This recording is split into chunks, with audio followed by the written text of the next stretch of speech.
Zona do Euro. Apresentação: Ana Carolina Nazário.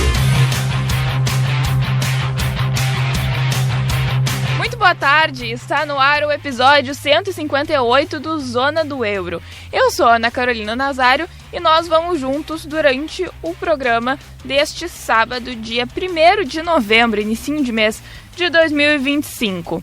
Bom, a mesa de áudio é do Davidson Rosa, coordenação de esportes do Rafael Pfeiffer, gerência de jornalismo e esporte do Rafael Sequim, direção de Claudinei Girotti. E vocês sabem, né? Mas sempre bom lembrar que vocês podem nos acompanhar pelo FM 101.3, pelo nosso site guaíba.com.br, pelo aplicativo Rádio Guaíba, Facebook Rádio Guaíba, YouTube Guaíba Esporte, TikTok Rádio Guaíba, Instagram e Twitter @Guaíba Esporte, WhatsApp 51993887532 e no nosso Spotify Guaíba Esporte. No episódio desta semana do Zona do Euro, nós vamos falar sobre vários assuntos que rondaram a Europa durante essa semana. Porque não tivemos também grandes competições, já passou a Champions League, a Europa League, acabou a data FIFA também, tá tudo nas suas normalidades, mas sempre tem o que a gente falar, né? E um dos tópicos vai ser sobre o Sheffield Wednesday, isso mesmo, Wednesday de quarta-feira. Ele, que é um dos clubes mais antigos do mundo, pediu recuperação judicial e corre risco de falir.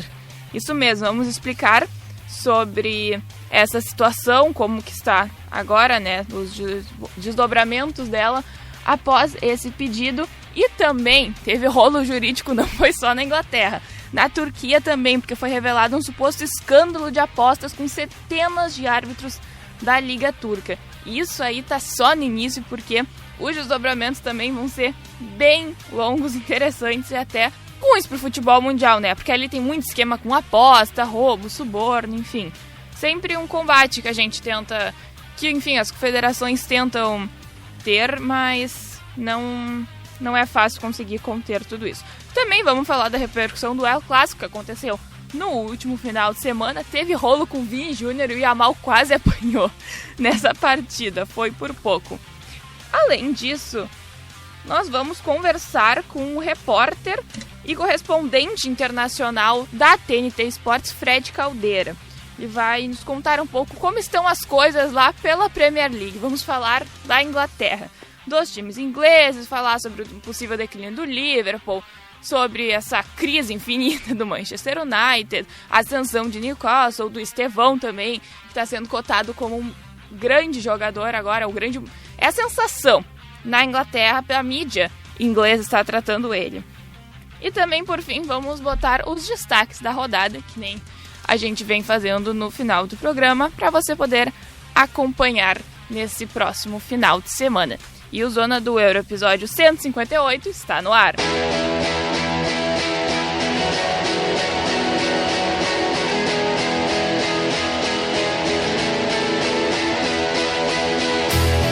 Daqui a pouquinho a gente vai falar com o Fred, mas antes vamos abordar com ele principalmente a Premier League, os clubes da elite do futebol inglês. E antes a gente vai falar sobre um clube lá da Championship, mas que tem uma história, gente.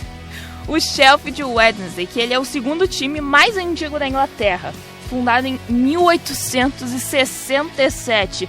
Um dos clubes mais antigos do mundo, já que, para quem não tem esse conhecimento, a Inglaterra é de onde nasceu, o berço do futebol. Então os times ingleses ainda perpetuam esse legado, né? Vários se mantêm ainda vivos, ainda estão disputando grandes competições, mesmo que seja segunda divisão, eles se mantiveram ao longo desses anos.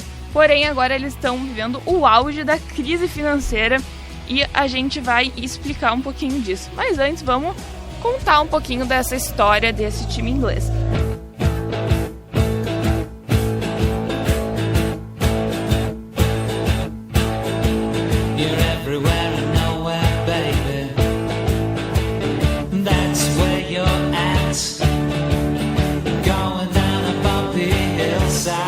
Ele é um clube da cidade de Sheffield, que também tem outro time, né? O Sheffield United, que atualmente está na segunda divisão inglesa, na Championship, que nem o Sheffield Wednesday, ambos estão disputando a segunda divisão inglesa. E essa cidade de Sheffield é do condado Warwickshire, que é o maior condado histórico da Inglaterra. Ele cobre aproximadamente 15 quilômetros ali daquela região inglesa e tem uma população de 5,4 milhões de habitantes. Fundado em 4 de setembro de 1867, uma quarta-feira, por isso seu nome Sheffield Wednesday, porque foi fundado na quarta-feira. A equipe ela possui 4 conquistas do campeonato inglês da primeira divisão, sendo seus títulos de maior destaque. Não teve títulos maiores que isso, de competições europeias, nem nada do tipo. E o estádio Hillsborough foi fundado em 1899 e tem capacidade para quase 40 mil torcedores. Anteriormente se chamava Allerton Stadium e em 1914 ele mudou seu nome para atual, que é o estádio Hillsborough. Bom, vamos tentar entender como que essa crise abalou e chegou no Sheffield Wednesday, que o dono, o Depson Chancery, colocou o clube em recuperação judicial na sexta-feira passada, depois de atrasar os salários em 5 dos últimos 6 meses. E a equipe agora passou a ser gerida pela justiça. E por conta disso, a EFL, que é English Football League, Liga Inglesa de Futebol, ela tirou 12 pontos do clube. E a Liga tinha acusado o clube em junho de diversas violações dos regulamentos por conta desses salários não pagos, né? Eles não estão pagando os jogadores em dia. E além disso, o Wesley já havia sido colocado sob embargos de registro nas últimas 2 temporadas. Então, o problema é que vem assolando a equipe nos últimos anos. Eles receberam uma dedução de 6 pontos durante a campanha de 2021 por violar regras de lucro e sustentabilidade, semelhante com aqueles que receberam nessa, né? Foi a mesma penalidade. Eles haviam conquistado, inclusive, 6 pontos em 11 rodadas na Championship, e com essa ascensão, que retirou 6 pontos, eles ficaram com saldo negativo, menos 6 pontos, 0. Eles já eram lanterna da competição, e agora a diferença para o Norwich, que é o 23º colocado, aumentou para 12 pontos. E na temporada passada eles terminaram na 12ª colocação, então realmente não vem fazendo boas atuações, mas estão tentando se manter vivos, né? Ou pelo menos tentando manter o clube ativo, né? E que não fique a cargo da justiça e acabe falindo, né? Eles estão sofrendo com salários atrasados desde o começo da temporada. Então, esses meses aí que passaram acabaram quase fazendo eles não estrearem na segunda divisão. Até em agosto desse ano, antes do início da temporada 25-26, contra o Burnley, eles precisaram cancelar um dos amistosos da pré-temporada. E daí os jogadores se rebelaram completamente contra a direção, que eles já tinham perdido o treinador Danny Rowe e alguns dos seus principais jogadores, Josh Winters e Michael Smith, que ficaram insatisfeitos com a situação do time, até porque ninguém gosta de trabalhar sem receber, né? O seu direito, além de tudo. E daí, além desses salários, então assim, a crise, o atraso dos pagamentos é maior do que só o salário dos jogadores. O time ele deve 165 milhões de libras, que corresponde a 1,2 milhões de reais, ao dono do clube, em empréstimos, e mais outro 1 milhão de libras, cerca de 7 milhões de reais, em impostos. Ou seja, gente, é muito dinheiro. Esse saldo negativo que motivou o proprietário, o Chanciri, que é tailandês, a deixar o clube sob tutela da justiça. E daí, em junho, a Federação Inglesa também acusou o proprietário do time de fazer com que o clube violasse seus regulamentos, apesar de seu compromisso de financiar suas necessidades de caixa. Então ele não estava cumprindo com o seu papel, né? Ele assumiu o cargo no Wednesday em 2015 e daí reconheceu as acusações na época, enfim, e a todos ligados ao clube pediu desculpas, daí que ele permaneceu. Porém, o novo presidente da Independent Football Regulator, David Cogan, disse que o órgão público está supervisionando a sustentabilidade financeira dos clubes, e no início do mês ele falou que os proprietários do clube considerados inadequados poderiam ser forçados a vender seus times como último recurso. E por isso, o Chanciri busca novos proprietários ao Sheffield desde a última temporada, mas até agora ninguém quis comprar. E até um conhecido de muitos, né, um dos investidores mais conhecidos do mundo, dono de um dos clubes aqui do Brasil, John Textor, né, proprietário do Botafogo, ele chegou a se juntar com outro empresário, Kate Harris, para a aquisição do clube, mas o negócio não foi para frente e o Chansiri permanece como atual proprietário. E ele tem ampla rejeição da torcida e do clube por conta, enfim, de todas essas polêmicas que ele já foi envolvido, mas ele não consegue vender, e então ele permanece como o dono, apesar de agora estar sob tutela da justiça. E a torcida, enfim, não gosta dele, está encarando muitos processos, enfim. Eles pedem a venda imediata do clube. E caso não surja compradores, até se os rumores que eu achei da mídia inglesa que falam é que um fundo de torcedores estuda comprar a equipe.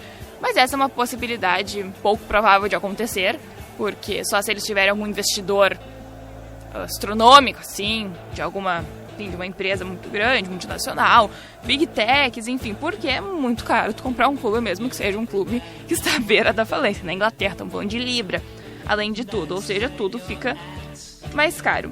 E a torcida, ela, ao invés de boicotar o seu time, ela segue sendo o oxigênio do clube. A resposta deles para a atual crise financeira foi gastar mais de 200 mil libras na loja do clube e arquibancada cheia no duelo contra o Watford no último sábado, que eles saíram derrotados, perderam por 2-1, mas a torcida fez o seu papel e deu a melhor resposta, que estão juntos até o fim.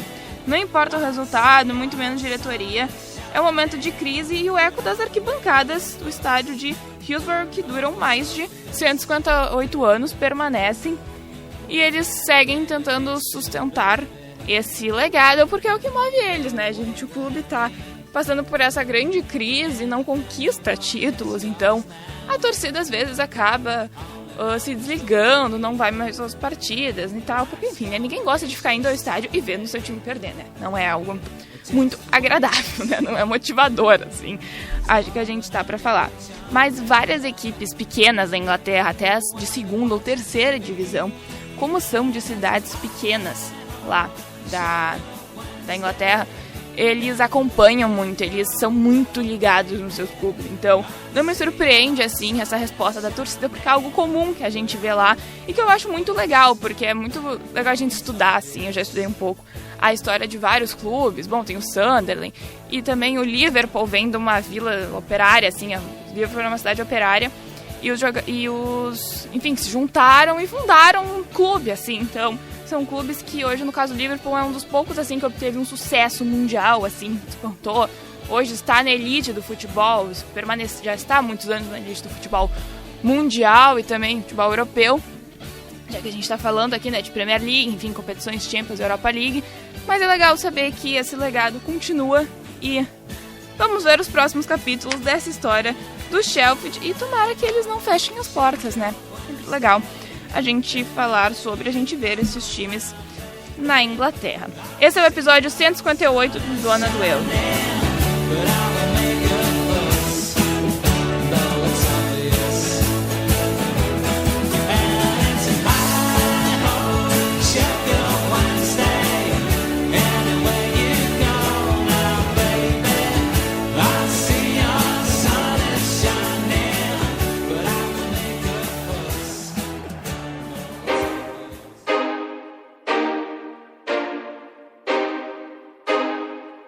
Bom, agora saindo da Inglaterra, a gente vai falar da Turquia, porque foi revelado um suposto escândalo de apostas com centenas de árbitros na Liga Nacional. O que acontece? A Federação de Futebol da Turquia, nessa segunda-feira mesmo, ela revelou que abriu uma investigação por suposto envolvimento de centenas de árbitros com apostas esportivas. O presidente da federação, Hasmanoglu, avisou que a entidade vai abrir uma ação disciplinar contra vários árbitros que tinham contas em bets e que fizeram apostas recentemente. Bom, isso fez com que fosse aberta uma investigação federal que foi conduzida por autoridades do Estado e eles descobriram que 371 de 571 árbitros ativos no futebol profissional da Turquia tinham contas em casas de apostas esportivas, sendo que 152 deles faziam apostas regularmente. Entre os envolvidos foram identificados 7 árbitros da elite, 15 assistentes de elite, 36 árbitros classificados e 94 assistentes classificados, que normalmente não são cotados para arbitrar grandes jogos ou clássicos da Liga Turca. Então, assim, é um número muito chocante. É mais de 50% dos árbitros da Liga Turca envolvidos nisso. Então, a gente nem consegue ter noção da quantidade de fraudes ou resultados adulterados das partidas dos últimos anos da Liga Turca que aconteceram. E 10 árbitros acusados, eles teriam realizado mais de 10 mil apostas. E somente um deles, teria apostado em 18.227 ocasiões. Além disso, tem 42 árbitros que teriam apostado cada um em mais de 1.000 partidas de futebol. Detalhe que foi o que o presidente da federação, ele detalhou recentemente quando isso foi aberto, quando essa investigação foi divulgada ao público, né, nessa semana. Mas porque, como é uma investigação que ainda está acontecendo, eles trabalham em nível nacional, então eles não revelaram as identidades, nem indicaram nenhum suspeito de ter apostado as partidas. Ainda isso vai vir à tona, se vier à tona, mas como é um assunto de interesse público, assim a gente pode dizer, não tem por que eles manterem um sigilo, né? E pelo artigo 57 do Código Disciplinar da Federação Turca, os árbitros considerados culpados de apostar em partidas de futebol, eles podem ser suspensos de atividades relacionadas ao esporte por período entre 3 meses e 1 ano. Bom, tá aí mais ou menos o que foi esse suposto escândalo, que deve ser divulgado, ou não, mas pelo menos grande parte desses casos deve ser comprovado nas próximas semanas, nos próximos meses. A gente vai ficar atento aos desdobramentos desse caso aqui no Zona do Euro para atualizar vocês. E daí, como a gente está falando de regulamentação, de apostas, enfim, dessa questão da arbitragem, que é algo aqui no Brasil que vem sendo... os técnicos vêm batendo na tecla, os torcedores e os jogadores mesmo têm reclamado muito da arbitragem no Brasil, né? A gente ultimamente anda vendo muitos erros grosseiros, assim, que não existiam. Muitos se apoiam no VAR, enfim. Essa polêmica já está assolando aqui o nosso país também e outros lugares do mundo, né? E daí, vou trazer aqui para vocês uma curiosidade, que é se existe essa regulamentação no Brasil, né? No Brasil, o combate à manipulação, ela tem sido uma batalha, né? E recentemente o país formalizou um pedido para fazer parte do acordo da Convenção de Macolin, em Paris, na França. Esse tratado, ele é o único do esporte mundial de combate, prevenção e punição à manipulação de resultado do esporte. E apenas 50 países fazem parte deste movimento, que passou a vigorar a partir de 2019. Foi ratificado por inúmeros países: França, Grécia, Islândia, Itália, Lituânia, Noruega, Portugal, enfim. Foram cerca de quase 40 países que assinaram, então, vários movimentos, assim, vários países que apoiaram esse movimento, que é algo realmente muito importante, né? E essa convenção, ela possibilita que as autoridades públicas cooperem com organizações esportivas, operadores de apostas e organizadores de competições para prevenir, detectar e também sancionar a manipulação de competições esportivas. Eles também propõem uma estrutura legal comum para uma cooperação internacional para responder a essa ameaça global. E de acordo com o último relatório da Sportradar, que é a principal empresa de monitoramento que atende entidades como a FIFA, UEFA e CBF, dá pra gente colocar as 13 entidades mais importantes do mundo futebolístico hoje, os alertas de movimentos suspeitos envolvendo a manipulação de casos, ele caiu praticamente pela metade. Então foi um número drástico e muito significativo, chegando a 57 casos em 2024. E se a gente pegar os outros 2 anos que vieram antes, 23 e 22, em 2023 teve 110 e 2022 139. Então é um aumento significativo, dá pra ver o trabalho sendo feito, né? É evidente, os resultados falam por si. Então tá aí uma curiosidade para quem não conhecia mais sobre isso. Esse é o episódio 158 do Zona do Euro. Vocês podem nos acompanhar pelo FM 101.3 pelo nosso aplicativo Rádio Guaíba. Também estamos no Spotify, Guaíba Esporte.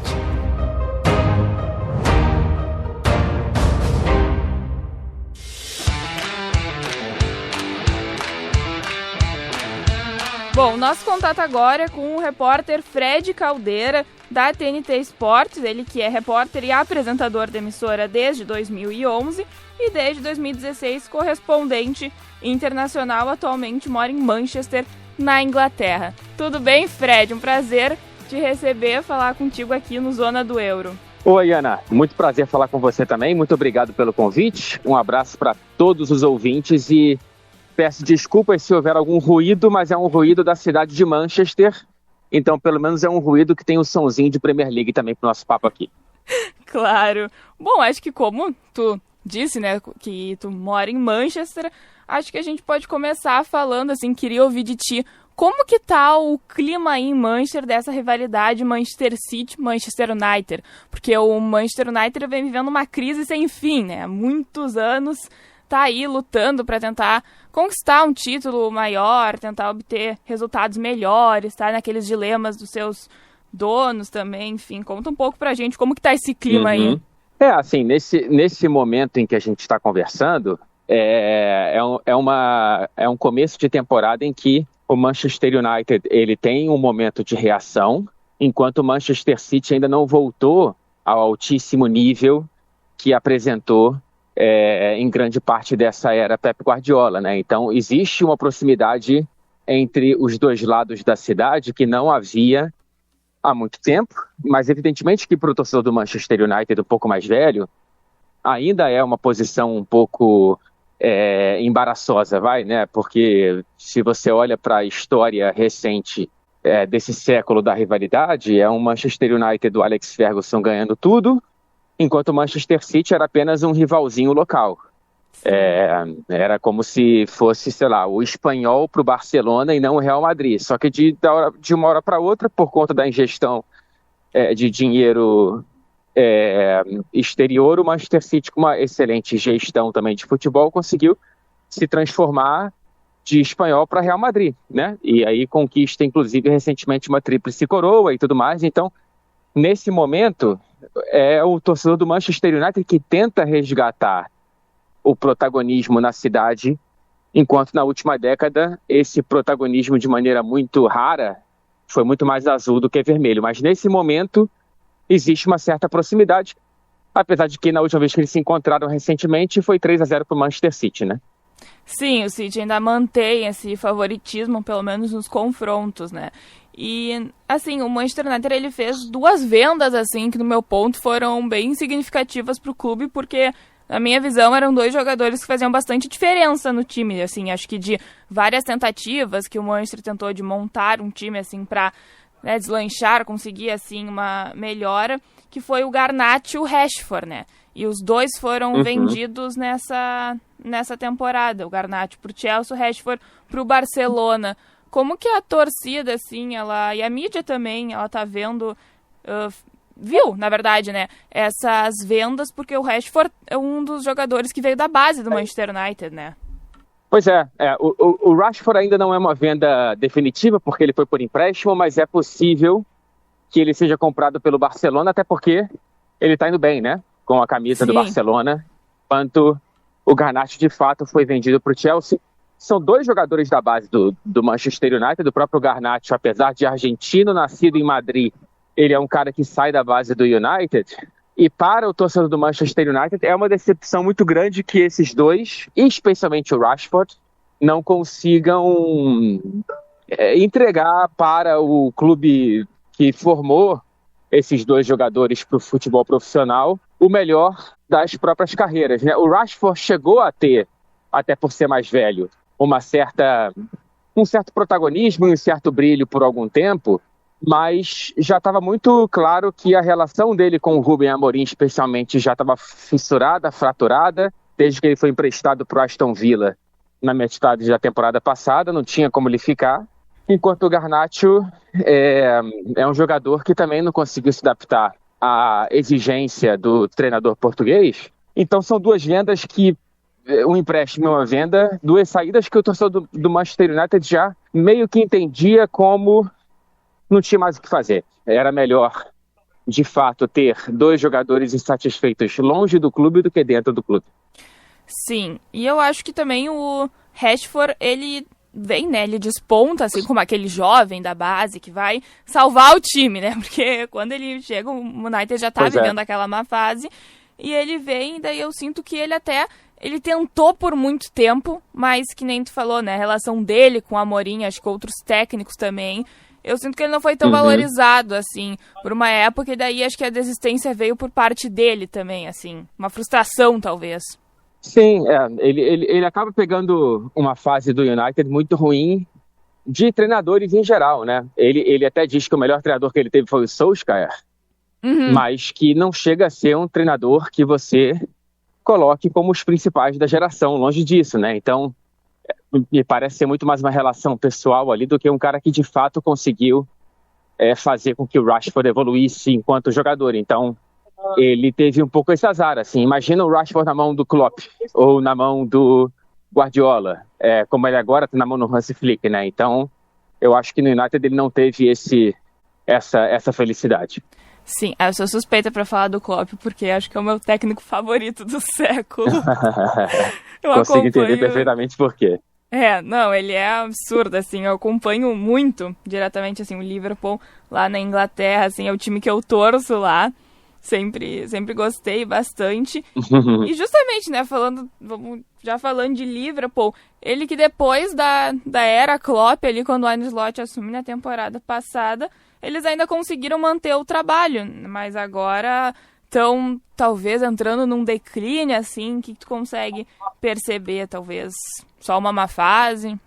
É um pouco difícil entender a principal razão, né, dessa fase horrorosa do Liverpool, porque é uma fase difícil de você encontrar na história do clube, né? Assim, 6 derrotas em 7 jogos. Sim. Não é algo que você encontra muitas vezes nos 123 anos de história do clube. Eu acho que tem um pouco de um azar físico, alguns jogadores que não tiveram pré-temporada decente, outros que se machucaram durante a temporada. Então, poucas vezes o Slot ele teve à disposição o time próximo do ideal, com todo mundo bem fisicamente. Eu acho que tem um pouco da falta de entrosamento de tantos reforços no time titular ao mesmo tempo.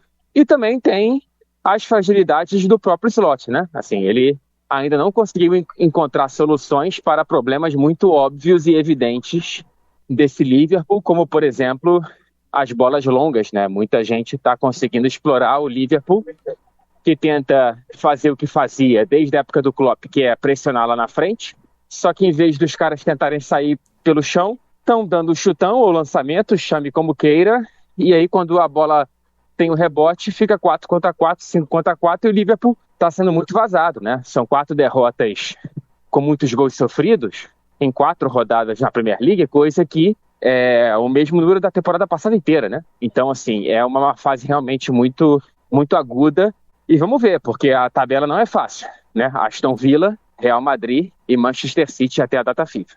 O Liverpool tem a pior sequência possível, eu acho, assim, deve ser da elite, dos grandes times da Inglaterra, deve ser a pior sequência possível para eles por conta dessas derrotas que eles sofreram em seguida, né? E como tu falou, né, o Liverpool está sendo bastante vazado, e é até engraçado, eu acho, a gente falar isso, porque por muito tempo o Liverpool teve, assim, uma dupla de zaga considerada uma das melhores do mundo, assim, ou um zagueiro específico que é o Van Dijk. E o torcedor também acho que se agarra muito, confia muito nele. Agora, nos últimos jogos, assim, eu percebi muitas vaias, bastante, assim, algo que não era muito comum a gente ver, assim, mesmo se o Liverpool perdesse, assim, o torcedor talvez um pouco desacreditado. Porque, no fim das contas, o Van Dijk ele começa bem a temporada, mas ele acaba caindo um pouco no que o Liverpool, na fragilidade ao lado dele, né? Por exemplo, lado esquerdo com o Kerkez não está tão bem protegido como costumava estar antigamente. O Kerkez não chegou tão bem. O goleiro trocou, né? Infelizmente o Alisson, que é um goleiraço, se machucou, e o Mamardashvili está começando no gol e tem outro estilo de goleiro. Ele não é um cara que vai muito pro abafa num contra-atacante, então quando a linha está muito alta e o atacante vai nas costas do Van Dijk ou do Konaté, geralmente o Alisson já estaria ali para abafar e matar o lance. O Mamardashvili, o georgiano, não é, pelo menos não se mostra esse tipo de goleiro. Então, são muitas mudanças fora a lateral direita, e o Konaté também não está bem individualmente. Então, eu acho que é o efeito cascata, né? A linha de ataque não está bem, a linha de meio campo não está bem, e acaba que os zagueiros também acabam sofrendo, inclusive um dos melhores do mundo, que é o Van Dijk, sem nenhuma dúvida. Sim, e acho que um ponto, assim, que até aqui no programa mesmo, eu e o Paulo Nunes, que é o apresentador oficial do Zona do Euro, que ele está de férias, a gente comentou na época da janela de transferências que o Liverpool fez 2 contratações muito caras, né? A do Wirtz, tirando do Bayer Leverkusen, e a do Isaac, que ele sai do Newcastle para os Reds. Então, e foram vendo, assim, valores altíssimos, né? Também, tudo bem, a gente tem uma inflação alta nesse mercado, né? Comparado aos últimos anos. Mas um dado que eu vi que eu achei bem interessante foi que em toda a era Klopp, que durou cerca de 7, 8 anos, né? O Klopp ficou aproximadamente... Foram 9 anos, 9 anos. 9, quase 10 anos, 9 anos que ele fica no Liverpool, o que o Arne Slot gasta numa janela, como diz, com todos os gastos do Klopp daquele período. Então, assim, é um valor astronômico, assim, que ele gastou, né? Sim. Pois é, assim, até o Klopp ele deu uma entrevista recente falando que ele não sabia, enquanto técnico do Liverpool, que tinha esse dinheiro para tirar. Eu vi também. Pois é, assim, mas existem algumas razões para isso, né? Primeiro que, ao longo da era Klopp, muito dinheiro foi investido na troca de CT do Liverpool e na reforma de Anfield para a construção de um novo setor da arquibancada. Então isso aí não existe mais. Então o Slot ele pega uma fase em que estruturalmente o Liverpool não precisa mais empregar muito do próprio orçamento. E também essa janela foi uma janela recorde do Liverpool em termos de vendas. Então o Liverpool também nunca vendeu tão bem os próprios jogadores como nessa janela. Então o valor líquido, no fim das contas, né? Vendas menos compras, ele não é tão absurdo assim como parece quando você olha só as compras. Mas, de fato, você investir liquidamente quase $500 milhões de libras e quebrar 2 vezes o recorde de transferências da Premier League, primeiro com o Wirtz, depois com o Isaac, não tem como você não ser perseguido por isso se você não consegue resultados como o Liverpool está passando.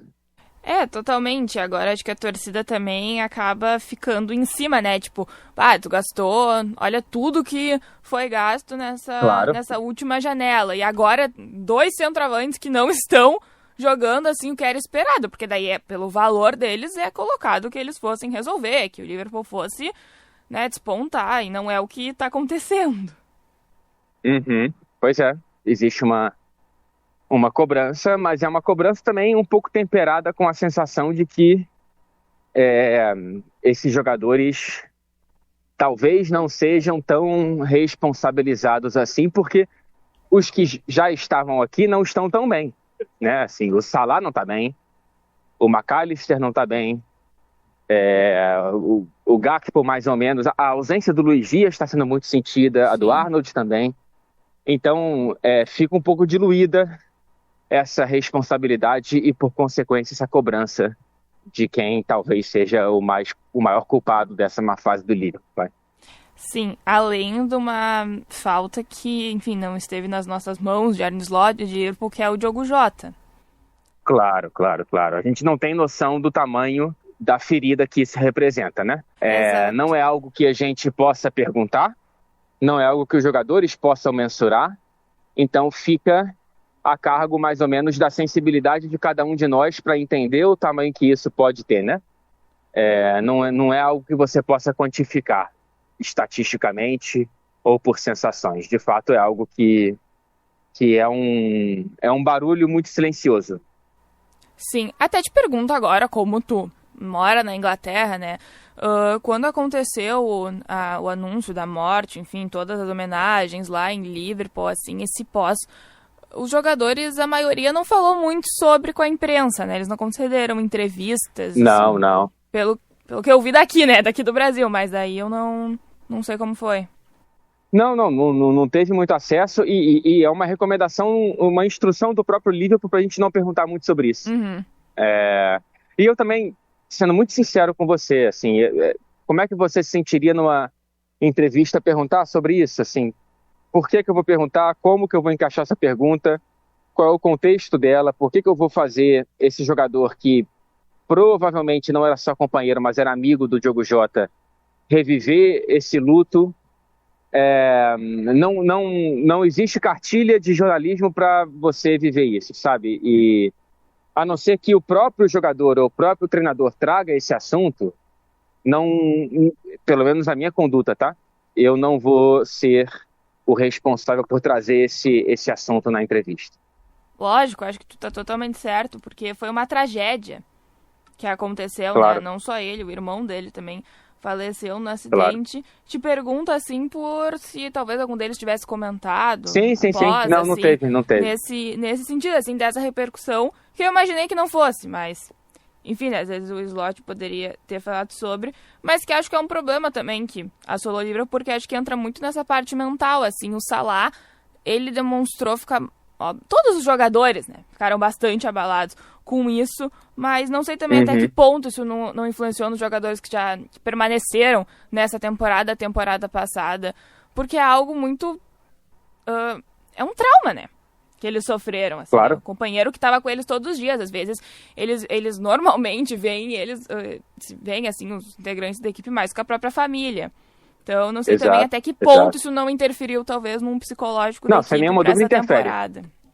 Sem nenhuma dúvida interfere. É só difícil saber o quanto que interfere. Né? Bom, e agora acho que vamos mudar um pouquinho a página aqui, falar do Estevão, né? Que é a grande nome, eu acho, do Brasil na Europa, assim, e também na Inglaterra. Eu noto que os jornais ingleses estão colocando ele num patamar junto de outros grandes jogadores, assim, né? Ele vem, enfim, estão exaltando muito ele, que realmente, tô com 18 anos, começar uma temporada no Chelsea, que é um dos maiores clubes do mundo, do jeito que ele começou, não é todo dia que a gente vê, né? Não, é impressionante, né? Ele chega com um reconhecimento muito grande e imediato da comissão técnica, primeiro por não ser emprestado, né? Por ficar no Chelsea. Sim. E depois por ter oportunidades de entrar nas partidas com muita frequência, por ser titular com muita frequência. Basta dizer que o Estevão, ele conquistou recentemente a 5ª titularidade dele com o Chelsea, o que o Endrick, na primeira temporada dele com o Real Madrid, conquistou apenas em abril, né? É uma diferença muito grande no calendário europeu, o Endrick no final e o Estevão no começo do calendário. E já tem gol em Champions, gol em Premier League contra o Liverpool, gol na Copa da Liga. Então, assim, tem um impacto imediato e inicial muito grande. E assim, o Estevão, né, que nem tu disse, quando ele estava aqui no Palmeiras, que ele já comprado definitivo pelo Chelsea, e daí ele tem essa mesma trajetória do Endrick, né, de sair daqui do Brasil para uma equipe grande, né, da elite do futebol hoje. E assim, como tu vê essa trajetória, assim, diferente de outros brasileiros que optaram por ir para times menores, como até o João Pedro mesmo, que está no Chelsea, né? Ele que passa pelo Wolverhampton, pelo Brighton e depois chega ao Chelsea. Então, assim, que normalmente... que eu já olhei, assim, de alguns jogadores, até o William mesmo, aqui, agora joga aqui no Grêmio, em Porto Alegre, né? O William fala que foi muito bom para ele, o João Pedro também disse isso recentemente, deles irem para times menores para se adaptarem à cultura, ao estilo de futebol, assim. Tu acha que tem uma grande diferença do que, por exemplo, o Estevão tá vivendo agora? Sem nenhuma dúvida. Acho que o Gabriel Jesus viveu isso tem pouco tempo também, né? De ir direto do Palmeiras para o Manchester City do Guardiola. E foi muito bem. E depois para o Arsenal. Não é fácil você chegar sem uma escadinha, né? E eu acho que você precisa... Além de ter um grande talento, você ter a humildade de saber que você vai sair sendo o bambambam do Brasil para ser mais um no elenco e também ter a paciência de saber que você vai demorar para ser titular, se é que você vai conseguir ser titular, E ter um pouco de sorte, né? Tá no lugar certo, na hora certa, na posição certa, na oportunidade certa, e aproveitar cada metro de campo como um latifúndio e cada minuto como se fosse a tua vida inteira, né? Então, o Estevão está conseguindo fazer isso e tomara que continue assim. Porque tá sendo muito bom ver um jovem brasileiro assim, né? É muito bom, acho que o sentimento da gente Claro. a gente sempre torce, não importa de que time do Brasil que saia, mas que tenha sucesso na Inglaterra. E confesso, assim, que eu tinha um receio, assim, não achava que ele ia emplacar logo de cara, porque é muito difícil isso acontecer, né? Sim. Eu também tinha esse receio no Chelsea, especialmente, né? Que não tinha um histórico de aproveitar os jovens imediatamente, mas o Estevão está conseguindo fazer isso, está sendo muito bonito de ver de perto.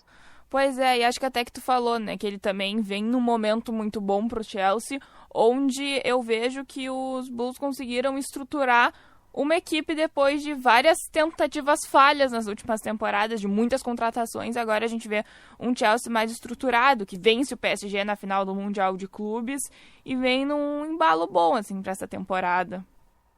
A gente ainda tem que ver, é muito jovem, né? O Chelsea tem escalado equipes das mais jovens da própria história, na Premier League, na Liga dos Campeões, ainda é um Chelsea que me parece muito verde para brigar, por exemplo, pela Premier League, mas dentre tantos jovens, isso também abre espaço para outros, como, por exemplo, o próprio Estevão. Então, é um Chelsea que ainda está em formação e talvez por estar em formação seja o momento ideal para o Estevão chegar nessa primeira prateleira do futebol europeu. Pois é. Bom, queria te perguntar um pouquinho, assim, de um time que, assim, na minha perspectiva, está sendo uma ascensão da Inglaterra nessa e na última temporada, que é o Newcastle, né? Eles vencem a Copa da Inglaterra, conquistam esse título na temporada passada, por 2-1 em cima do Liverpool. Eles se classificam em quinto lugar para a Champions League, né? Que eles começaram relativamente bem, teve só 3 rodadas, né? Teve poucas rodadas do campeonato, mas eles são atualmente o oitavo colocado. E quando eles venderam o Isaac, teve muito isso de que eles não iam conseguir manter para essa temporada, mas não é o que tá parecendo, assim. Eu vejo eles brigando com grandes times, Manchester City, Manchester United, Liverpool, assim, batendo de frente mesmo. É uma posição um pouco delicada a ver a longo prazo, porque eles perderam o principal centroavante, mas conseguiram manter o Bruno Guimarães principalmente, e o Voltemade, que veio para o lugar do Isaac, está indo muito bem, mas eu ainda acho que o Newcastle vai ser um bloco médio ali da Premier League, no melhor dos casos, brigar por uma vaga em talvez Liga dos Campeões, que pode ser um G5, ou Europa League, enquanto disputa a Liga dos Campeões. Essa é a dificuldade, né? Que você tem um calendário muito apertado enquanto classificado para a Liga dos Campeões e não tem um elenco muito pujante para você brigar por tudo isso ao mesmo tempo. Mas é um começo de temporada realmente muito interessante, especialmente do próprio Bruno Guimarães na seleção brasileira, inclusive. Sim, o Bruno, que já na temporada passada foi muito bem lá no Newcastle, né? Ele vem recebendo destaque. Tu acha que o Newcastle daria preferência essa temporada para a Premier League? Eu não sei direito, assim. Eu acho que o mais importante é tentar manter a chance viva nas próprias competições. A Liga dos Campeões dá muito dinheiro, né? Sim. Mas, sem nenhuma dúvida, o mais importante é estar na próxima Champions via a própria Premier League, se for possível. Bom, já se encaminhando um pouco para a reta final da nossa conversa, te perguntar assim, como tu acha que vão ser os próximos capítulos da Premier League? Que times que estão brigando mesmo pelo título, quem é que pode surpreender? O que tu vê, assim? Eu acho que o Arsenal, ele desponta como favorito para o título, porque é um time que não sofre gols, não sofre finalizações e tem uma bola parada muito forte, além de ser um time muito talentoso com a bola rolando. Enquanto é difícil você apontar uma segunda força, porque o Liverpool está muito mal, o City eu ainda não tenho tanta confiança e o Chelsea também não. Então, assim, eu acho que até pela falta de competitividade regular dos competidores, o Arsenal desponta como favorito para o título, enquanto o espectro está muito grande para a briga para outras áreas da tabela. E talvez os 3 que subiram não vão descer, o que seria uma novidade muito bem-vinda para a competitividade do futebol inglês. Sim, tu destacou ali do Arsenal, né, que um dos grandes motivos da bola parada deles serem tão eficientes é que eles têm um técnico de bola parada, né, o Nicolas Rovert. Pois é, ele já tem sido de muito destaque, já tem 3 temporadas que o Arsenal é o principal de bolas paradas da Premier League, e nessa temporada está ainda melhor. É uma força muito grande. Pois é, concordo contigo, assim, vejo também o Arsenal talvez sendo um dos favoritos. Eu acho que temporada passada o Arsenal é assim, aquele time que eu acho que a gente vem falando já há muitos anos e que só falta o título para não ter mais dúvida, assim, um título grande, né? Eles vêm batendo na trave, já disputando com City, Liverpool, né? Sempre ficam ali. Bem, tenho esse sentimento. Sim. Pois é muito difícil, né, bater de frente com o Guardiola, antes com o Klopp, na temporada passada com o Slot, acho que foi a temporada pior do Arteta, né, desde quando ele se reconfigurou como candidato aos títulos, mas nessa temporada parece que o Arsenal tem muita força por ter o melhor elenco, o elenco mais completo e a melhor defesa. Sim, esse que é o legal da Premier League também, né? A gente tem vários times fortes, mas também alguns medianos que podem nos surpreender, assim. Eu sinto que a Premier League é um campeonato que a gente nunca pode descrever o que vai acontecer. É sempre uma reviravolta, assim. Exato. Uma caixinha Exatamente. de surpresas. Bom, Fred Caldeira, correspondente da TNT Sports na Inglaterra, muito obrigada por falar com a gente aqui no Zona do Euro. Eu que agradeço. Muito obrigado pelo papo, pelo convite. E que a gente se fale muito em breve também. E parabéns pelo trabalho de vocês. Bom, falamos de futebol inglês, falamos bastante de Premier League com o Fred, que concedeu uma entrevista pra gente aqui no Zona do Euro. Também comentamos um pouco sobre as polêmicas que estão acontecendo na Turquia, dos supostos escândalos de apostas com os árbitros da Liga Nacional. Então agora a gente vai pra Espanha, porque no último final de semana aconteceu El Clássico.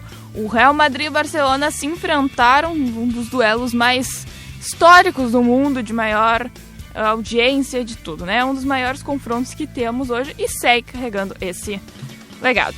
O Real Madrid saiu vencedor por 2-1. Eles venceram em casa o Barcelona e a partida foi válida pela 10ª rodada da La Liga. Aconteceu no domingo. Bom, o El Clássico pegou fogo, né, gente? Os dobramentos dele estão acontecendo até agora, porque teve muita coisa. Bom, em resumo da partida, logo no primeiro momento assim do jogo, a gente teve um pênalti anulado pro Real Madrid e teve a revisão do VAR. E com isso ele acabou não sendo concedido para a equipe dos merengues, mas logo depois, aos 21 minutos ainda do primeiro tempo, o Mbappé abriu o placar com passe de Bellingham. O francês marcando mais um gol pela camisa do Real Madrid, ele que é um dos artilheiros da Champions League e da La Liga, fazendo um ótimo início de temporada, o que não foi o caso da sua temporada passada, né? Mbappé não conseguiu engatar tão rapidamente na equipe do Real Madrid, mas agora parece que está tudo nos eixos. Mas o Barça ele reagiu ainda na primeira etapa e aos 37 minutos conseguiu um empate com Fermín López, que finalizou com precisão depois da assistência de Marcus Rashford. Olha aí o ex-atacante do Manchester United aparecendo em mais uma jogada. Ele que está também fazendo um ótimo início. Fermín López também, mas acho que vale destaque pro Rashford fazendo um ótimo início de temporada no Barcelona. Aquelas partidas do início, primeiras partidas com a camisa do Barça, demorou um pouquinho, mas agora já tá voando e acho que vai ser uma grande temporada dele. Bom, mais ainda no primeiro tempo, lá quase nos acréscimos, Bellingham colocou o Real Madrid novamente à frente do placar. Ele aproveitou um rebote numa jogada que foi feita pelo Vinícius Júnior e colocou os merengues na frente e terminou o primeiro tempo em 2-1, que foi o placar final da partida. No segundo tempo a gente teve muitas polêmicas, teve expulsão do Pedri, depois teve confusão envolvendo Lamine Yamal, Carvajal, Courtois e até o Vini Júnior antes dele sair da partida, enfim, porque o Yamal ele acabou, durante a semana passada, ele provocou o Real Madrid nas suas redes sociais, enfim, isso foi de conhecimento público, né, porque as redes sociais todo mundo vê, os jogadores também. Então foi realmente ameaças de pancadaria, mas graças a Deus não aconteceu nada tão sério, mas enfim, né, teve ali aquela confusãozinha mais forte, mas acabou que ninguém se machucou ou não teve nada além disso extra-campo. E no segundo tempo também, o Szczęsny brilhou defendendo um pênalti cobrado por Mbappé. O francês teve a chance de marcar o seu segundo gol e colocar o Real Madrid com vantagem, fazendo 3-1, mas o goleiro do Barça levou a melhor e defendeu. E até então o Barça estava vivo na partida, mas não conseguiu nenhuma finalização para empatar ou virar o placar. Além disso, também o clássico ficou marcado pela polêmica envolvendo o Vini Júnior e talvez um escândalo infantil, dá pra gente falar. Infantil que protagonizou assim, as manchetes dos jornais na Espanha e toda essa repercussão pós o El Clássico, que acontece que o Vini, quando ele foi substituído pelo técnico Xabi Alonso, ele se revoltou. E foi aos 26 minutos da segunda etapa, ele iria sair para a entrada do Rodrigo, né? Essa é uma troca que tem sido bastante comum pelo Xabi Alonso, ele tem utilizado isso nesta temporada, porém, no momento que o Vini percebeu que ele iria sair da partida, ele demonstrou um grande descontentamento e ele se revoltou, questionando a decisão do comandante, gritando bastante com ele, algumas palavras que a gente não pode pronunciar, mas assim, ele mostrou uma verdadeira indignação ao deixar o campo. E daí o Vini, ele sai, passa pelo banco de reservas e vai direto para o vestiário. O que não seria o normal, né? Porque o Vini não foi expulso, então não teria por que ele ir para o vestiário, né? Ele vai por espontânea vontade, mas ele não poderia, ele pode tomar uma advertência, ou enfim. Mas daí, logo depois, o Vini retornou ao gramado e se sentou no banco junto aos demais reservas. Alguém deve ter ido ali assoprar para ele se acalmar, ou enfim. Ou ele mesmo percebeu que foi uma reação exagerada. E como todo mundo sabe, o Vinícius Júnior está amando, né? A gente fala de futebol, mas de fofocas também, né? Ele assumiu recentemente o relacionamento com a influencer Virgínia Fonseca e ele e o Éder Militão, zagueiro do Real Madrid, foram além da Virgínia, com a Tainá, curtiram umas férias em Mônaco, tiraram uns dias de folga e foram festejar um pouquinho com as suas namoradas, ou afés, não sabemos do relacionamento do Militão. Mas, enfim, quem sabe agora o Vini deu uma arejada na cabeça e melhorou os ares para voltar para próxima semana aí pro jogo, pra sequência do Real Madrid na temporada. Bom, daí a tabela ficou aqui com a vitória do Real Madrid. Eles chegam aos 27 pontos, se isolando na liderança da La Liga. E o Barcelona, ele permanece na segunda posição com 22 pontos, agora com uma distância maior dos merengues, 5 pontos de diferença. Bom, finaleira do programa, vamos para os destaques dessa rodada lá na Europa. Confesso que não achei nenhuma partida muito emocionante. Não teremos tantos confrontos, sempre temos bons jogos, porque é isso que não falta. Lá em Bundesliga, La Liga, Premier League, ou enfim, vários campeonatos, sempre temos jogos bons e que podem nos surpreender, mas vai aí os destaques do final de semana. No sábado a gente vai ter clássico alemão, Bayern de Munique e Bayer Leverkusen se enfrentam às 2h30 da tarde. E o Bayern é o atual primeiro colocado, ele está com 24 pontos. Já o Leverkusen não fez um bom início de temporada e é o atual quinto colocado, está ali na lanterninha do G5 para tentar conseguir entrar no G4 e obter a vaga para Champions League. Ele é o quinto colocado com 17 pontos, tem 7 pontos de diferença do líder e eles se enfrentam, então é aí a oportunidade do Leverkusen conseguir deslanchar, melhorar esse início de campanha. Se ele vence, ele soma 20 pontos e, claro, depende dos resultados paralelos, mas ele pode chegar até a segunda colocação. E teremos clássico também lá na Itália. Milan e Roma se enfrentam no domingo, daí às 4h45 da tarde, um dos últimos jogos lá da Europa. O Milan é o atual quarto colocado com 18 pontos e o Roma é o segundo colocado, vice-líder do campeonato com 21 pontos. O Roma está empatado com o Napoli, que é o primeiro colocado, também com 21 pontos. Então, se o Roma vence o Milan, é uma oportunidade de conseguir abrir uma vantagem e chegar aos 24 pontos, ultrapassando o Napoli. Daí, os torcedores lá do Roma vão secar a outra equipe italiana. O Milan, se vence a partida, soma 21 pontos e pode empatar, na verdade, com Roma e Napoli, primeiro e segundo colocado, mas tudo isso depende dos resultados paralelos. Então, lá na Itália, a tabela tá bem parelha, assim, dá pra gente dizer, porque depois do primeiro e segundo colocado, a Inter de Milão, que está em terceira, e o Milan em quarto, estão ambos empatados com 18 pontos, e depois a gente tem um Como em quinto com 16. Então, uma partida pode mudar tudo, e esse final de semana vai ter outros jogos também, mas esses são os meus destaques aí para os nossos ouvintes nesse final de semana. E o Zona do Euro dessa semana vai ficando por aqui. No próximo, o Paulo Nunes já estará de volta com a gente. e falaremos mais sobre outras questões do futebol europeu. A mesa de áudio foi de Davidson Rosa, coordenação de esportes do Rafael Pfeiffer, gerência de jornalismo e esporte do Rafael Sequin e a direção geral é de Claudinei Girotti. Esse foi o episódio 158 do Zona do Euro, nesse sábado, dia 1º de novembro de 2025. E eu volto semana que vem pra gente falar mais sobre o futebol europeu. Tchau! Zona do Euro.